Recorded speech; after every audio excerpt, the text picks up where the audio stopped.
Hey, what's up, colorful world? This is Stafford-Tiger here, and you're back.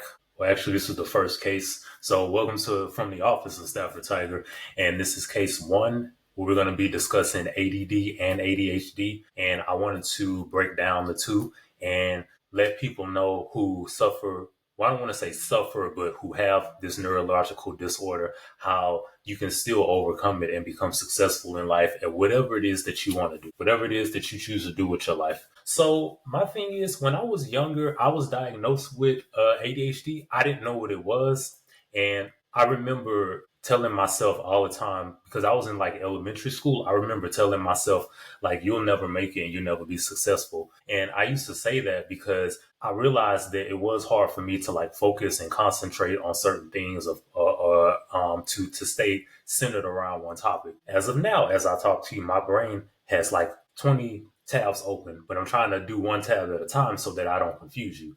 But that's just how I operate. And there's so many other people, both young and old, who operate this way. So what I started doing was after I was diagnosed, I had tried a series of medications that just weren't good.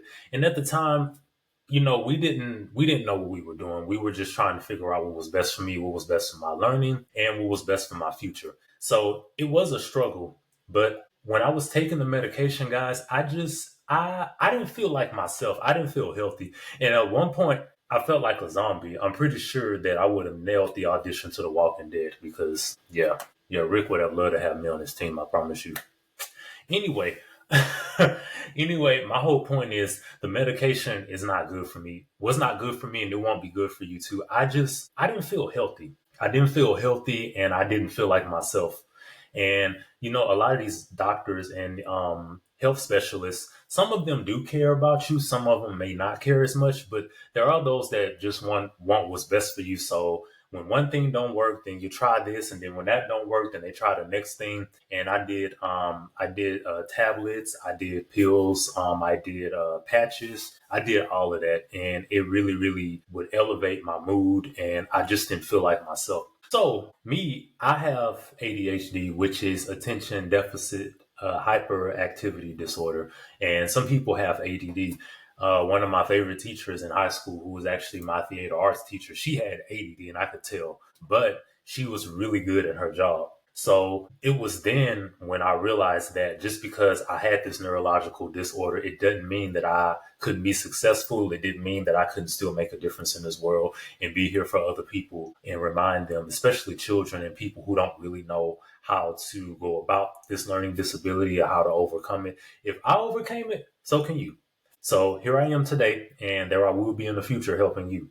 Okay? I'm claiming that right now. And I want you to claim that as well for yourself. So for me, I remember I may have had a hard time focusing on things unless it was something that really held my interest. Now, most people think, well, that's most of us. If it's something we're interested in or that we like, of course it's going to hold our attention. If it's not something we're interested in talking about or learning about, it's not going to hold our attention. It's gonna be harder for us to retain the information. Well, that may be true, but at the same time, it's kind of a contradiction because there are many people who don't have this neurological disorder, who have taken all different types of classes and courses and passed them with flying colors because they applied themselves. But the difference is with us, sometimes it's hard for us to retain information because our mind is all over the place.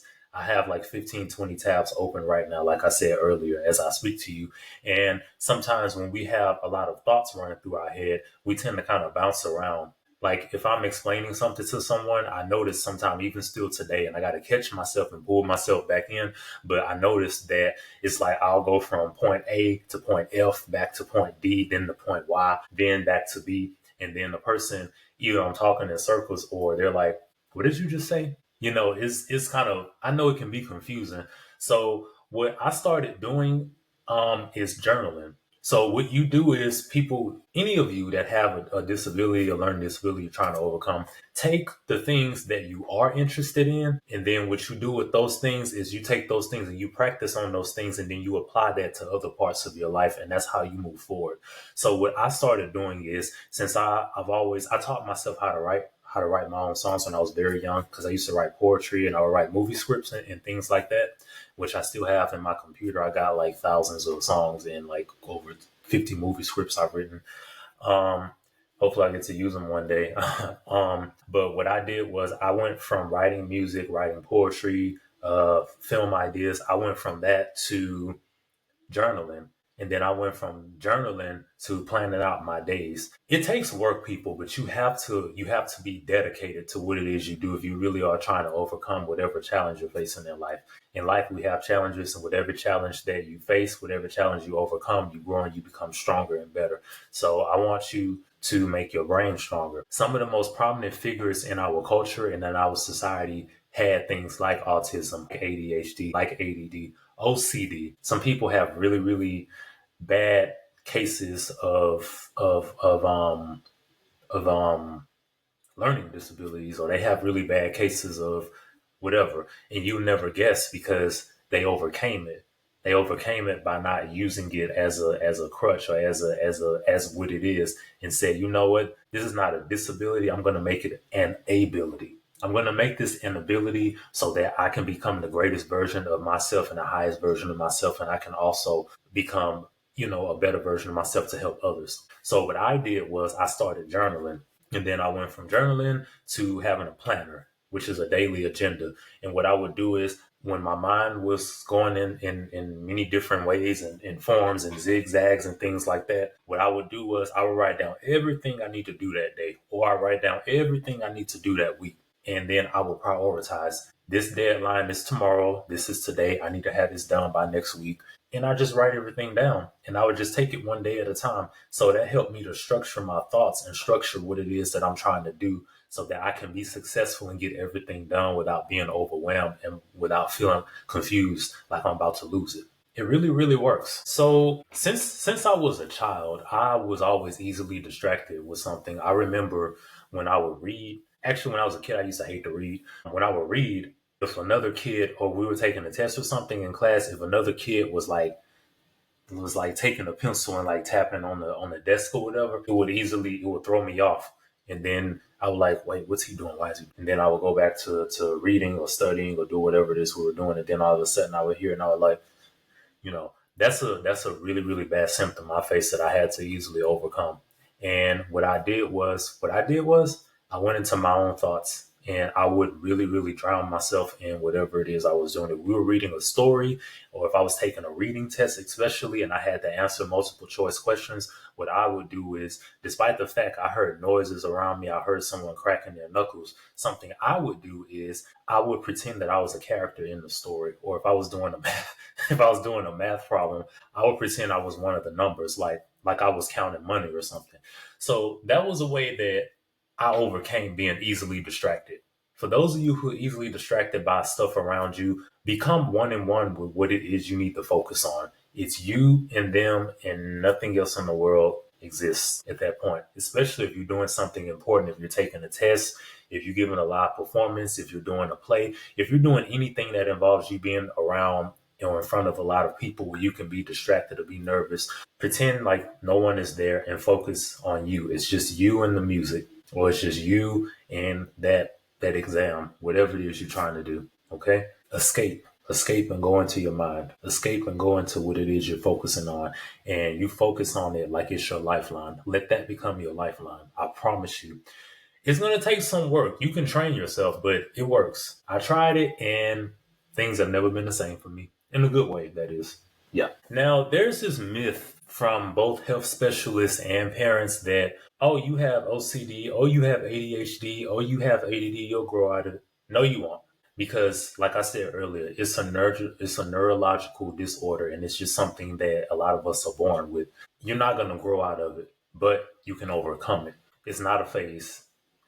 And I want to tell you right now that I don't recommend medication simply because medication does not regulate the child's mood. It does not. Some people say it works for them, but I don't recommend it because not only me, but other friends of mine and people around me who have taken the medication said that they just didn't feel like themselves and they didn't feel good.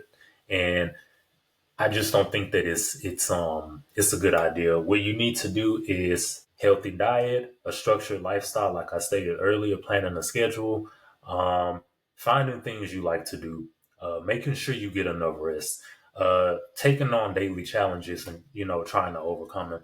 That's how you get to where you need to go. Medication is just like a quick fix, and it's likely to just make you feel bad, or if not anything, make things worse. So I just don't think that medication is a good idea. So I just thought I'd throw that out there. But it's up to you in the end. You may find something that works for you, but for me, it didn't work. So I don't recommend that. I think honestly, I think for me, I think the only medication that you should have is therapy. I've been to therapy two different times in my life. I went to therapy as a kid, and I went to therapy as a.